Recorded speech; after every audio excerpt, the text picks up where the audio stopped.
muchísimas gracias de nuevo por la invitación y el día de hoy pues tenemos un tema, ¿no? Apasionante, que es el diagnóstico, el pronóstico y el tratamiento de la amiloidosis por cadenas ligeras o amiloidosis AL, antiguamente amiloidosis primaria. Y bueno, la idea es intentar resumir en media hora lo que podamos de esta patología. Aquí tenéis mis conflictos de interés. Dentro de los tipos de amiloidosis, pues podemos usar diferentes tipos de calificaciones. Uno puede ser si es localizada frente a amiloidosis sistémica, si es adquirida frente a hereditaria o de acuerdo a las diferentes proteínas amiloidogénicas. Lo cierto es que la más importante es esta última porque nos va a depender por supuesto, del tipo de tratamiento. En particular, pues la inmensa mayoría de las amiloidosis hasta ahora en el mundo occidental, pues es la amiloidosis por cadenas ligeras. Sin embargo, tengo que hacer un poco de llamado a la amiloidosis post-transtirretina wild type o amiloidosis senil, porque cada vez se identifica más debido al cambio en los criterios de diagnóstico y también a una mayor conciencia por parte de los cardiólogos.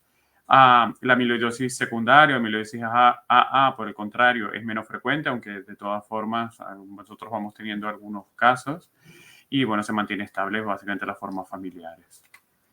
En el caso de la amiloidosis por cadenas ligeras, pues la proteína es producida por las células plasmáticas, las mismas células plasmáticas de las malignas, ¿no? Similar a las del mieloma múltiple o la gammopatía mononuclear clasificado incierto. Es un pequeño clon de células plasmáticas que es capaz de producir una cadena ligera amiloidótica, en general de isotipo lambda, que tiene la capacidad de plegarse de una forma diferencial y producir depósitos amiloide en la...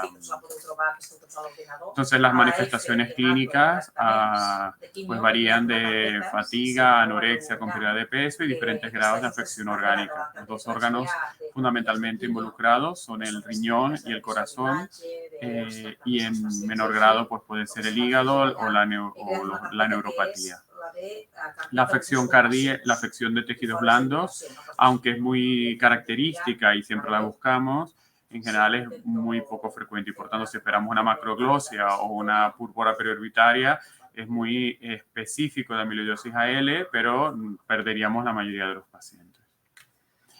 Otro problema aparte de esta heterogeneidad clínica es el solapamiento que existen entre las diferentes formas de amiloidosis y sus manifestaciones clínicas. Una es la amiloidosis, la afección cardíaca, que puede, por ejemplo, es común entre las diferentes formas de amiloidosis, en particular la amiloidosis TTR y la amiloidosis por cadenas ligeras. Y recordar que amiloidosis AL no es igual a amiloidosis con un componente monoclonal en suero, porque sabemos que hasta un 10% de los pacientes con amiloidosis familiar y hasta un 20% de los pacientes con amiloidosis secundaria tienen una gammopatía monoclonal asociada y por tanto podríamos diagnosticarlos erróneamente y empezar un tratamiento para la gammopatía monoclonal que no va a mejorar su enfermedad y por el contrario va a producir toxicidad. Entonces, en el diagnóstico, pues tenemos, aparte de todos los datos de historia clínica y de todo, tenemos que tener dos tipos de estudio, ¿no? Uno, propiamente el de la gammopatía monoclonal y será similar a la del mieloma, insistiendo que aquí debemos tener la determinación de cadenas ligeras libres en suero y la monofijación en suero y orina. La excreción de orina en 24 horas con electroforesis y monofijación es crítico. Y tendremos que tener estudios que son más derivados del punto de vista de la afección orgánica, ¿no? Como la función renal, la fosfatasa alcalina, los biomarcadores cardíacos. Y tendremos también que hacer el estudio medular, con morfología, el inmunofenotipo y el FISH en células 138 separadas. En cuanto a las células plasmáticas, recordar que también más de 10% de células plasmáticas no es diagnóstico de mieloma múltiple. Los pacientes, aunque la mediana de infiltración es del 7% en médula ósea, en pacientes con amiloidosis, hasta el 10%, un porcentaje de 20% pueden tener inclusive una infiltración importante a nivel medular. Entonces, esto tiene sentido pronóstico, lo han mirado otros grupos, nosotros también, de que mayor infiltración medular tiene peor pronóstico, pero lo cierto es que estas células plasmáticas en general son menos proliferativas, tienen alteraciones moleculares citogenéticas que se parecen más a las de la gamapatía monoclonal y al significado incierto que las del mieloma múltiple. El otro aspecto en cuanto al diagnóstico ya no de médula ósea, sino el diagnóstico histológico, que es el otro aspecto quizá más delicado en la amiloidosis, de demostrar el amiloide. Por una parte, nosotros utilizamos en la rutina la grasa subcutánea, que tiene una sensibilidad hasta del 100%, pero depende tanto de quién hace el procesamiento como del análisis de las muestras. Si es negativo, pues, y no tenemos un órgano biopsiable, pues una idea es las glándulas salivales. Hay algunos centros que también se apoyan en la biopsia medular y obviamente que también valorar la biopsia del órgano. Lo cierto es que aparte no podemos solamente quedarnos con la demostración que hay amiloide, porque eso nos da el diagnóstico de amiloidosis, pero no de cuál es la proteína. Y esto es otro problema con muchas limitaciones técnicas de acuerdo a los centros. En Pavía, por ejemplo, utilizan la inmunomicroscopía electrónica, pero eso es difícilmente disponible en muchos centros. La espectrometría de masa es el gol estándar, pero hay muy pocos centros en el mundo que lo puedan tener disponible. En el caso de amiloidosis hereditaria, pues un análisis de ADN de leucocitos de sangre periférica nos puede ser de mucha ayuda, pero esto es una minoría de las amiloidosis y muchos centros pues utilizamos de rutina inmunohistoquímica, pero necesitamos un patólogo especializado y además con una experiencia y un panel de anticuerpos. Importante dentro del diagnóstico, pues también hacer diagnóstico diferencial cuando tenemos un paciente con afección renal y una gamapatía monoclonal, ¿no? Si lo orientamos más hacia mieloma múltiple, que en este caso, bueno, suelen ser pacientes que tienen unas cadenas ligeras muy elevadas y que tienen una proteinuria selectiva, que es fundamentalmente cadenas ligeras. En cambio, en la amiloidosis, usualmente las cadenas ligeras suelen estar menos elevadas, usualmente en el rango de menos de 500, y la proteinuria, como sabéis, característicamente es albuminuria, es una proteinuria no selectiva. Otro aspecto de diagnóstico es si se trata de una amiloidosis capa o lambda. Sabemos que la capa es menos frecuente, suele afectar más el hígado y suele desarrollar más insuficiencia renal precoz, con menos afección de tejidos blandos. Aquí el problema es que probablemente tanto la grasa subcutánea como en particular inclusive la inmunofijación puede ser un poco menos sensible que en los casos de lambda. Entonces también hay que estar muy atentos en estos casos. Entonces el diagnóstico diferencial, pues tenemos que pacientes que tienen una grasa subcutánea y logramos demostrar amiloide, hay factores clínicos que nos orientarán hacia una amiloidosis u otra. Si tienen un desorden inflamatorio crónico, hacia una amiloidosis secundaria, historia familiar, hacia alguna forma de las mutaciones de transtirretina u otros genes. Si es un paciente de 80 años con un hombre, a pensar más en una amiloidosis por transtirretina wild type. Y si una gamapatía monoclonal, pues nos orientaremos hacia amiloidosis AL, pero eso no, como os he dicho, no es necesariamente una regla. Entonces necesitaremos la tipificación, que será crucial. En el caso de que nos salga una transtirretina, además necesitaríamos determinar si es wild type o mutada en todos los casos, y necesitaríamos tener pues el estudio mutacional de la transtirretina. En el caso de negativo, pero que ahora tenemos la posibilidad de pacientes, sobre todo, que no tienen una gamapatía monoclonal asociada y que el fenotipo es compatible con amiloidosis wild type o senil, pues si tenemos una gamografía cardíaca positiva, pues podríamos descartar con un estudio genético de la transtirretina, que no sea una forma familiar, y podría ser suficiente para el diagnóstico. Recordar que hay algunos casos de formas avanzadas de amiloidosis AL que pueden tener un grado de positividad en la gamografía. Entonces, en el diagnóstico de la amiloidosis cardíaca, pues os comentaba, hay unos criterios diagnósticos que han cambiado. Los cardiólogos cada vez diagnostican más casos y tienen ya por ejemplo, aquí una consulta dedicada a ello. Entonces, ya piden automáticamente las pruebas hematológicas de cadenas ligeras, inmunofijación en orina y suero, etcétera. Y si esto es normal y ya tienen una gamografía compatible y un estudio genético que es negativo, pues el diagnóstico de amiloidosis por TTR wild type ya está hecho. El caso del problema viene cuando además, como sabemos, a lo mejor a los 80 años, más de un 7% de la población tiene una gamapatía monoclonal asociada, y ahí viene un poco la dificultad de diagnóstico diferencial, y en ocasiones, pues inclusive, pues tenemos que hacer una biopsia endomiocárdica. Aquí tenés el ejemplo de la poca captación que tienen las amiloidosis AL en general. Como he dicho, fases avanzadas a veces tienen un grado de captación, aunque no suele ser tan marcado. Y las formas TTR, tanto familiares o de trastirretina no mutada, captan mucho más.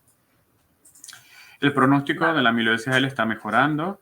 Lo sabemos, de hecho participamos en este registro europeo donde mostraban la mejoría de los pacientes con amiloidosis AL en los últimos años. En los estadios pues 1 vemos que no hemos cambiado tanto porque ya iban bien, siempre han ido bien los estadios cardíacos 1. Los estadios 2 hemos mejorado significativamente, inclusive en los estadios 3A. Y probablemente los que todavía no mejoramos son los estadios más avanzados desde el punto de vista cardíaco. Los estadios 3B, pues el pronóstico sigue siendo malo. De hecho, ya lo sabemos que estos pacientes que tienen más de 8.500 de NT-proBNP, pues el pronóstico tiene una mortalidad precoz muy rápida, no una mediana supervivencia que es menos de 6 meses, en general históricamente, y que tienen muy Entonces, el otro aspecto pronóstico es la amiloidosis por cadena, en la amiloidosis por cadenas ligeras, el clon de célula plasmática, que ha pasado normalmente un poco desapercibido en cuanto al estudio del clon del amiloidogénico. Entonces, uno de los aspectos es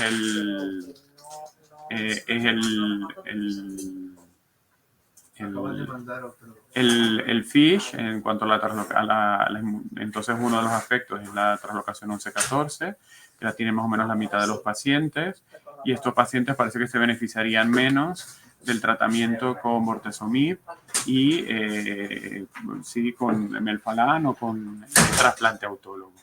En cambio, por ejemplo, la ganancia de 1Q, que sería la alteración siguiente en frecuencia, que es más o menos el 23%, tienen peor pronóstico, por ejemplo, con alquilantes orales, pero no tendrían problema con bortezomib o altas dosis de melphalan. Podría también tener un pronóstico, se ha visto con daratumumab. Lo cierto es que en ese sentido, pues lo que ya os avanzaba, el pronóstico fundamentalmente está dado por la masa tumoral en forma diferencial de cadenas ligeras, pero en particular por la afección cardíaca, y así pues los pacientes que tienen un NT-proBNP normal y una troponina son fantásticos, sin embargo los que tienen un extremadamente alto NT-proBNP pues, están en el otro espectro de la curva, ¿no? Con una esperanza de vida muy corta. Aparte del pronóstico cardíaco está el pronóstico renal, en cuanto a pacientes que tienen ya una proteinuria masiva, más de 5 gramos, o tienen ya una reducción de la tasa de filtrado glomerular diagnóstico, pues tienen más probabilidades de desarrollar una enfermedad renal terminal, aunque esto es menos frecuente, sobre todo el diagnóstico en la amiloidosis AL. Y hay otro conjunto de factores de pronósticos, por ejemplo, la cantidad de células plasmáticas. Ya os digo que no es más de 10%, no hay que decir mieloma, porque lo da el fenotipo. Si tiene una amiloidosis, aunque tenga 15, aunque tenga 18% de células plasmáticas, y es un error tratar a estos pacientes como mieloma. Y la presencia de inmunoparecias, y luego hay algunas otras características. ¿Cómo tratar a los pacientes con amiloidosis por cadenas ligeras? Pues un poco la estrategia es intentar tratarlo lo más pronto posible, con una respuesta hematológica lo más profunda, al menos una muy buena respuesta parcial y prolongada, ¿no? Que esa respuesta se mantenga de forma que logremos aumentar la probabilidad de respuesta orgánica. Aún alcanzando respuesta hematológica, no todos los pacientes responderán. Aproximadamente un poco más de la mitad tener respuesta cardíaca y 2/3 tener respuesta renal. O sea que por desgracia no necesariamente alcanzar a veces remisión completa, eso hay que explicarlo, a veces es difícil a los pacientes y a sus familiares que no necesariamente van a tener reversión de la enfermedad. Entonces tenemos el otro aspecto cuando evaluamos en amiloidosis, que no solo tenemos criterios de respuesta y de progresión, como en el mieloma, digamos, serológicos, ¿no? Por electroforesis, cadenas ligeras, inmunofijación, sino que también tenemos criterios de respuesta orgánico, cardíaco, renal, hepático, sistema nervioso central. Esto ha sido actualizado el año pasado, también participó en nuestro centro. Y pues existen criterios bien establecidos para hablar de que hay una respuesta orgánica, y eso nos tranquilizaría si se reduce la fosfatasa alcalina, si se reduce un 30% del NT-proBNP o reducimos la proteinuria, por ejemplo, un 30%, también ya son datos de que hay respuesta. De todas formas, lo que podemos hacer como hematólogos nosotros en principio es intentar la mayor profundidad de respuesta. Si puede ser remisión completa, mejor, pero al menos muy buena respuesta parcial. Esto impacta inclusive en aquellos pacientes de peor pronóstico. pacientes con estadio 3B, si al menos alcanzan una muy buena respuesta parcial, el pronóstico es significativamente mejor que aquellos que no logran responder. ¿Qué pasa con aquellos que responden y no tienen respuesta? Bueno, se ha planteado que inclusive podríamos tener persistencia de un pequeño clon en médula ósea, por ejemplo, de enfermedad residual positiva, que podría, ¿no?, continuar produciendo pequeñas cantidades que a lo mejor no podemos todavía detectar. Y de hecho, ¿no?, el grupo de Pavía también ha visto que estos pacientes pues tendrían un peor pronóstico de recaída de acuerdo al estado de enfermedad mínima residual. ¿Podemos medir la enfermedad mínima residual de otra forma en amiloidosis? Probablemente sí, con espectrometría de masas en sangre periférica, en suero. Podemos tener, ¿no?, el plico monoclonal inicial y poderlo seguir en el tiempo. Es una técnica sensible que tenemos que tener estandarizada, pero que podemos de una forma no invasiva, repetitiva y que puede valorar de una forma global toda la producción de la cadena amiloidogénica. ¿Cómo tratar? La última parte de la presentación, pues, dedicada a cómo tratar esta enfermedad. Este es el esquema previo a nivel español. Primero es considerar si el paciente es candidato a trasplante o no. Entonces, si el paciente es candidato a trasplante, pues hay varios criterios, dependiendo un poco de los grupos, pero en general es hasta 70 años, con un buen performance status, sin afección cardíaca grave o complicada, sobre todo desde el punto de vista clínico, que no tenga una hipotensión ortostática significativa. La función renal es discutible, si es el único criterio se puede evaluar, en pacientes sobre todo inclusive que están en diálisis, aunque aumenta las complicaciones, pero se puede hacer. Y sobre todo que no tengan complicaciones hepáticas o digestivas importantes, que también es una causa de mortalidad precoz. Entonces, si decidimos que el paciente es candidato a trasplante, entonces, el segundo aspecto es si requiere tratamiento previo. En general, la mayoría de los pacientes ahora realizan tratamiento previo al trasplante autólogo. Lo veremos después. ¿No?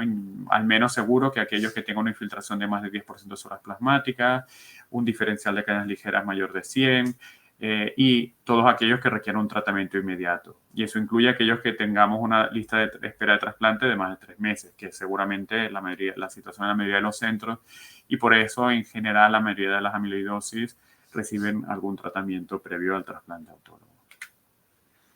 El trasplante autólogo es crucial, pues, alcanzar una remisión completa. De hecho, alcanzar remisión completa, la supervivencia está más allá de 12 años, es decir, que el pronóstico como dentro de las hemopatías malignas sería muy bueno si son pacientes que van al trasplante autólogo y alcanzan remisión completa. Y la selección es crítico. Nosotros, esta es la experiencia de la Clínica Mayo. Nosotros tenemos una bastante similar, también de cómo se ha ido reduciendo, ¿no?, en los últimos 20 años, pues la mortalidad relacionada con el procedimiento por expertise del equipo y mejoría en el soporte, etcétera, pero también crucialmente en la selección de los pacientes. Entonces, de hecho, algunas de las controversias, ¿no?, es sobre si podíamos ir a trasplante autólogo a algunos pacientes directamente. Pues podría ser sobre todo en aquellos pacientes que podían tener muy poca enfermedad y solo afección, por ejemplo, renal aislada.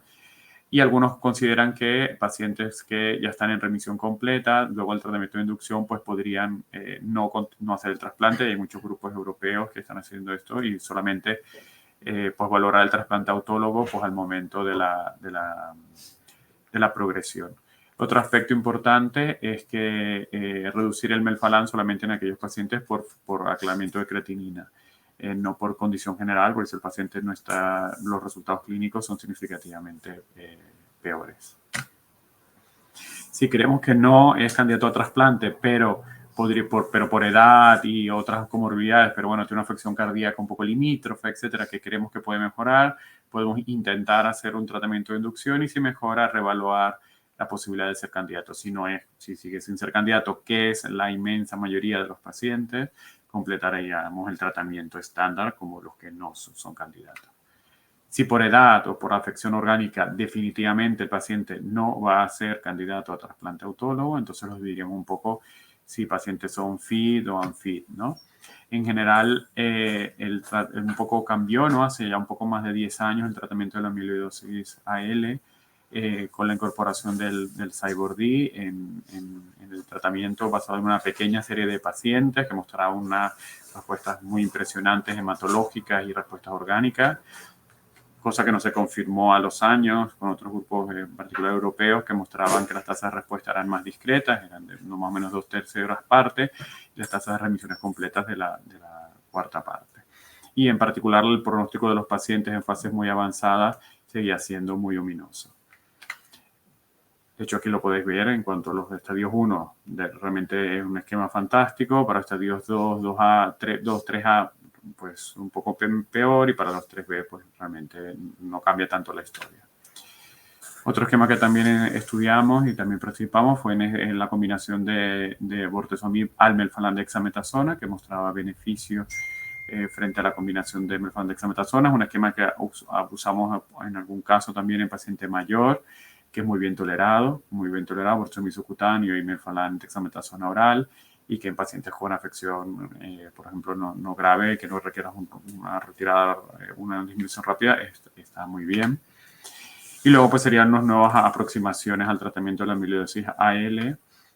Uno de los puntos es si podemos tener tratamientos contra la amiloide. Lo hemos probado todo, o sea, lo hemos probado desde el té verde, hemos probado la doxiciclina, estamos probando anticuerpos monoclonales contra epítopos de las fibrillas para intentar aumentar el aclaramiento del material amiloide. La doxiciclina, en un estudio chino, ya mostró que no tenía eficacia. Nosotros tuvimos que suspender nuestro ensayo europeo porque en realidad, de hecho, muchas personas seguían prescribiendo doxiciclina, y la verdad es que se ha demostrado y se han revisado luego las series originales también. Y bueno, parece que hubo un bias y realmente la doxiciclina no tiene actividad en la amiloidosis AL. Y el otro es pues, los anticuerpos monoclonales. El briltamimab se suspendió su desarrollo porque no mostró beneficio en pacientes con afección cardíaca. Sin embargo, cuando veíamos los con afección más grave, sí mostraban actividad, y por eso pues estamos pendientes de los resultados de estos 3 ensayos, del briltamimab y del CAEL, en pacientes con estadios avanzados 3A, 3B o mayo 4, para ver cuáles son los resultados. Fármacos contra la célula plasmática, pues la lenalidomida se tolera bastante regular, pomalidomida mejor, y sería un poco da una supervivencia libre de progresión de 16 meses y de 26 meses de supervivencia global. Belantamab se ha explorado, ¿no? Aquí haciendo el target del BCMA. Los resultados son preliminares aquí en 21 pacientes, inclusive lo interesante en pacientes expuestos a daratumumab. El problema aquí, pues, tenemos respuestas orgánicas en un 23%, un número un poco más, la verdad es que reducido. Tenemos que solo 3%, solo 3 pacientes alcanzaban muy buena respuesta parcial, pero y tiene el problema de la toxicidad y del desarrollo que tienen, las limitaciones que tiene el desarrollo en el mieloma múltiple. Una opción es utilizar inmunoterapia. Cada vez va creciendo el interés en utilizar Carticel. Nosotros creemos el primer paciente con amiloidosis AL, en este caso de afección renal, en una paciente con mieloma múltiple que progresó como amiloidosis en la tercera recaída, en la tercera línea de tratamiento, y fue la primera paciente incluida en nuestro ensayo con el CAR-T académico. Pese a tener algunas complicaciones, pues al final desarrolló una remisión completa, estricta, con enfermedad universal negativa, que se ha mantenido más de 3 años asociada a respuesta orgánica. Dado con estos resultados, pues de hecho se ha explorado en otros grupos, en Israel, y de hecho hay un CAR-T en desarrollo en Estados Unidos dirigido para amiloidosis. Los resultados preliminares en amiloidosis AL mostraban respuesta orgánica, aunque inclusive en pacientes con afección cardíaca grave. Lo que pasa es que hay que ver un poco estos resultados, porque actualizaciones ahora de algunos pacientes infundidos con CARES, que estos pacientes luego lo comentarán en el ASH, pero que probablemente tampoco tenían una supervivencia mucho más larga. ¿No? Tendremos que ver a ver cómo se posicionan estos la inmunoterapia de esta nueva generación contra BCMA y otros targets, y hay ensayos clínicos también con biespecíficos para esta población. Probablemente el fármaco más reciente que ha cambiado la historia del tratamiento de la amiloidosis es el daratumumab, un fármaco que produce unas respuestas hematológicas que son muy rápidas, incluso hasta tras la primera dosis.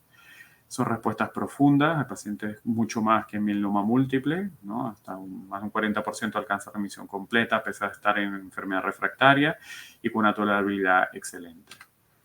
Basado en esto, pues estos resultados ya bastante conocidos, donde se incorporó daratumumab al Cybordi, ¿no? Incorporando daratumumab durante 6 ciclos con la ciclofamida del bortezomib y luego hasta 24, un total de 24 ciclos en monoterapia.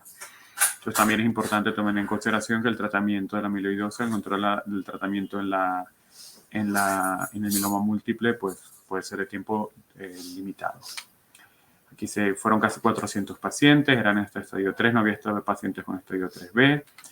Y lo cierto es que pues, la tasa de respuestas era de 53% de respuestas hematológicas frente a apenas 18%, ya habíamos dicho, 90, 25% con Cybordi. O sea, las respuestas son más profundas. Esto además ocurría en los diferentes estadios cardíacos basales y en los diferentes estadios renales, inclusive en la presencia de la translocación 11-14. También había un beneficio de incorporar daratumumab.